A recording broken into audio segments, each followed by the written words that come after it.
Olá! Hoje vais aprender mais acerca da teoria da tectónica de placas. Antes de te explicar a teoria, é importante saberes quais as diferentes camadas que constituem o planeta. A primeira é a litosfera, uma camada rochosa, superficial, terrestre. A litosfera é constituída pela crosta continental,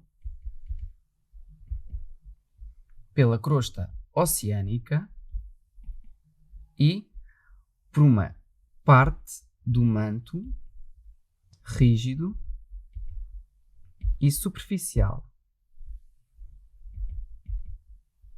É também esta a camada que está dividida em placas tectónicas ou litosféricas.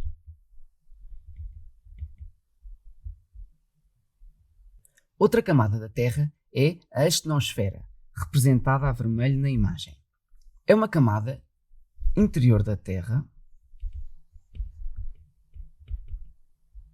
e uma zona de baixa rigidez.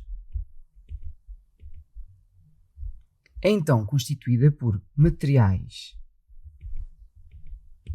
dúcteis, pelo que é capaz de ser deformada sem quebrar. Agora que já conheces as diferentes camadas, apresento a teoria da tectónica de placas, que defende que a litosfera se encontra dividida em placas tectónicas ou litosféricas que se movimentam umas em relação às outras e, consoante o tipo de movimento, serão obtidos diferentes resultados. O movimento das placas é alimentado pelas correntes de convecção, um fluxo de material quente na astenosfera originado pela diferença de temperatura e densidade. Este fluxo explica a ascensão de material quente de zonas profundas da crista média oceânica, um vulcão submarino no meio do oceano, e desencadeiam o movimento das placas tectónicas. Assim, os materiais quentes e menos densos ascendem em direção à superfície, mas o posterior arrefecimento do material torna-o mais denso e causa o seu afundamento para zonas mais profundas, onde volta a aquecer e a ascender. Os diferentes limites entre placas podem ser os seguintes. No limite divergente existe um afastamento das placas litosféricas e uma consequente construção de nova litosfera. Este limite está associado a fenómenos de vulcanismo e sismicidade. Um exemplo é o rift oceânico. O rift oceânico pode ser encontrado ao largo de todo o Oceano Atlântico, por exemplo.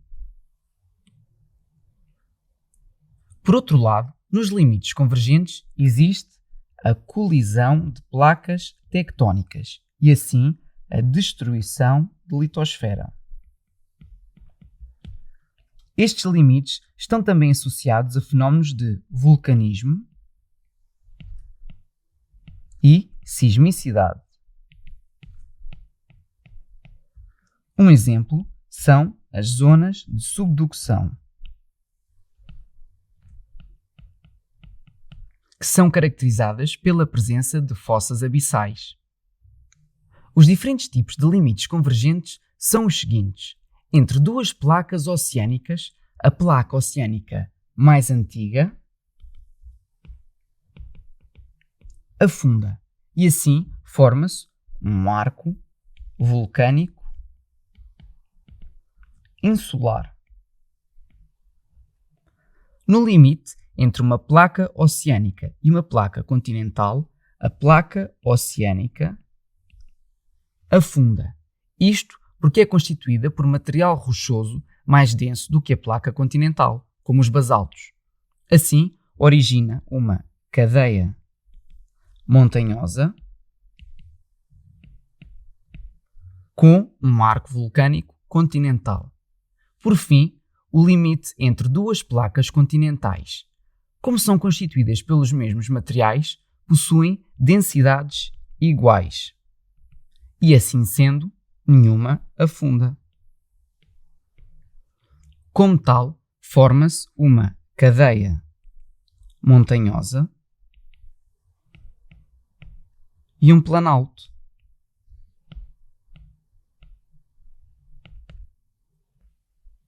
Agora no mapa conseguirás observar um limite entre placas oceânicas do Pacífico e Austrália.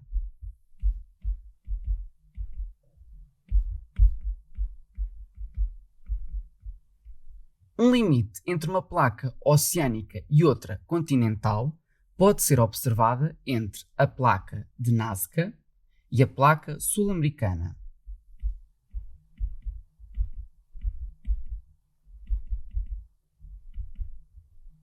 Por fim, um limite entre placas continentais entre a placa indiana e a placa euroasiática.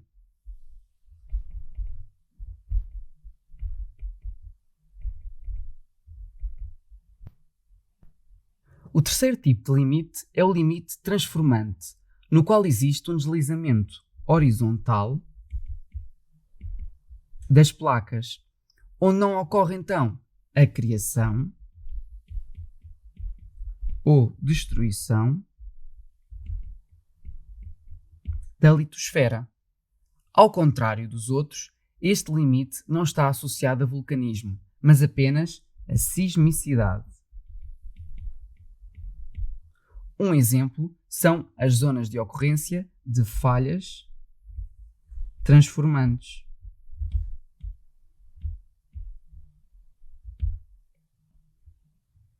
Um exemplo de uma falha transformante conhecida é a falha de Santo André, na Califórnia. Boa! Agora já sabes mais acerca da teoria da tectónica de placas. Bom trabalho e até à próxima. Tchau!